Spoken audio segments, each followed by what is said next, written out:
Ollie, I think we need to start at the end. Yeah. Incredible finish. Yeah, that's what happens here at Old Trafford. It's happened so many times before, and of course we had to throw caution to the wind, and we got lucky in the end. Yeah, it was a difficult game, wasn't it? Yeah, they're a good team. They're a very, very hard team to beat. They've not lost a game since way before the final, and they played some good teams before as well. It's a difficult one because we're at home, we want to win, but they play so well. But if we don't go and press them, they'll be happy enough sitting off. So yeah, it felt like in the last 5-10 minutes there might just be something there for you. Just got that little head of steam up. Yeah, you know, sometimes it's not about pass there. It's the crowd.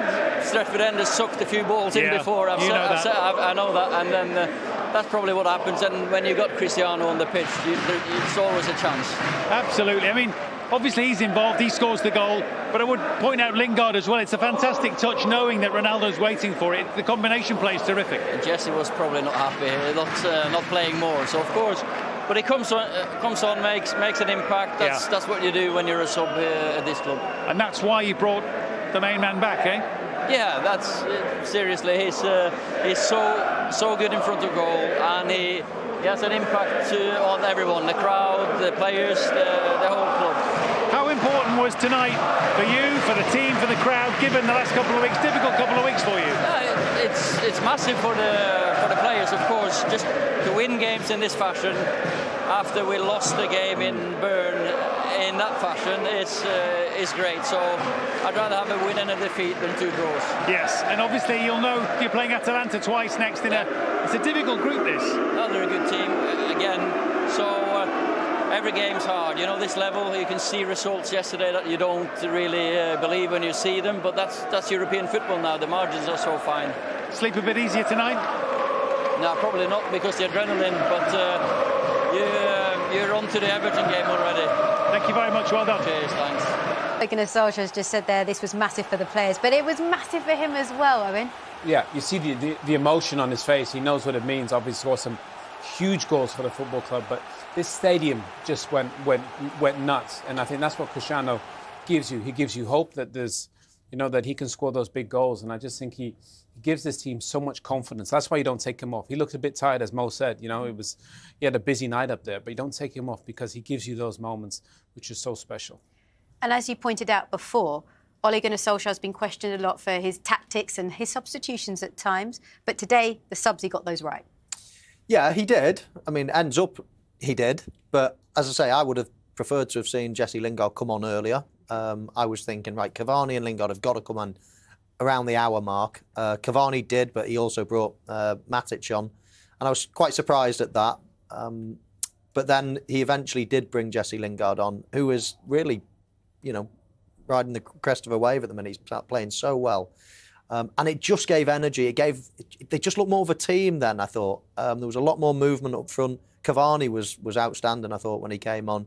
You know, and it's not necessarily about tactics. And sometimes it's just about pressure. It's about running. It's about getting people off their seats. It's about, you know, dragging your teammates with you. You've got the energy. You've got the impetus when you come on.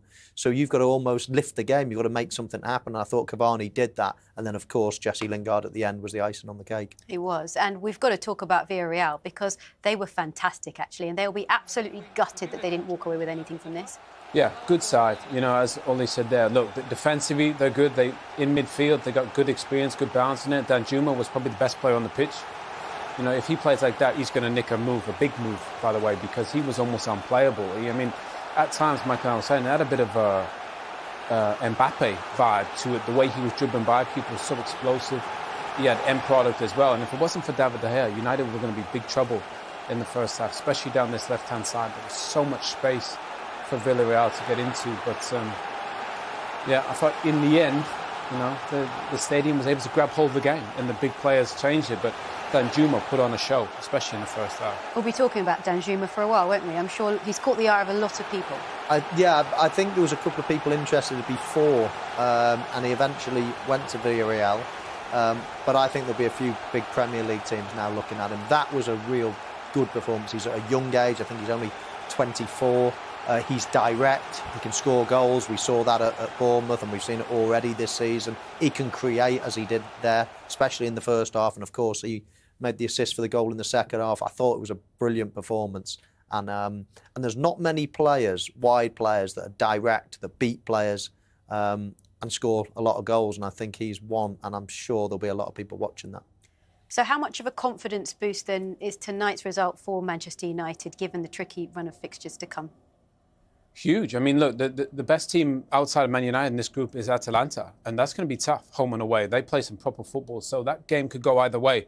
They're a roller coaster. They're like Leeds, you know, so fixtures they have coming up. You know, Everton have been in terrific form. Leicester, not been at their best, but away, that's a tough fixture. So Liverpool, Tottenham, Atalanta, City, I mean, these are really, really tough fixtures. But I think United will rise to the occasion in the big games, and today that's a huge boost of confidence to win so late. Yeah, we've just seen big game next against Everton. I mean, there's no easy game in the Premier League, but they're back at Old Trafford and they want to give them fans something to celebrate in the Premier League now as well. Oh, definitely, yeah. I mean, that's a great boost for them. It's a relief, actually, to get the win. And now the Premier League, you know, going to focus on the Premier League again. They've had a good start, but they've had a reasonably easy start. That list that we just saw there, it gets tougher for them. What's that dressing room right now? What's it going to be like, bouncing? Everybody, yeah. The music we play and the lads will be smiling. And that's exactly what, you know, that's what you need as a team. Moments like that can define a season.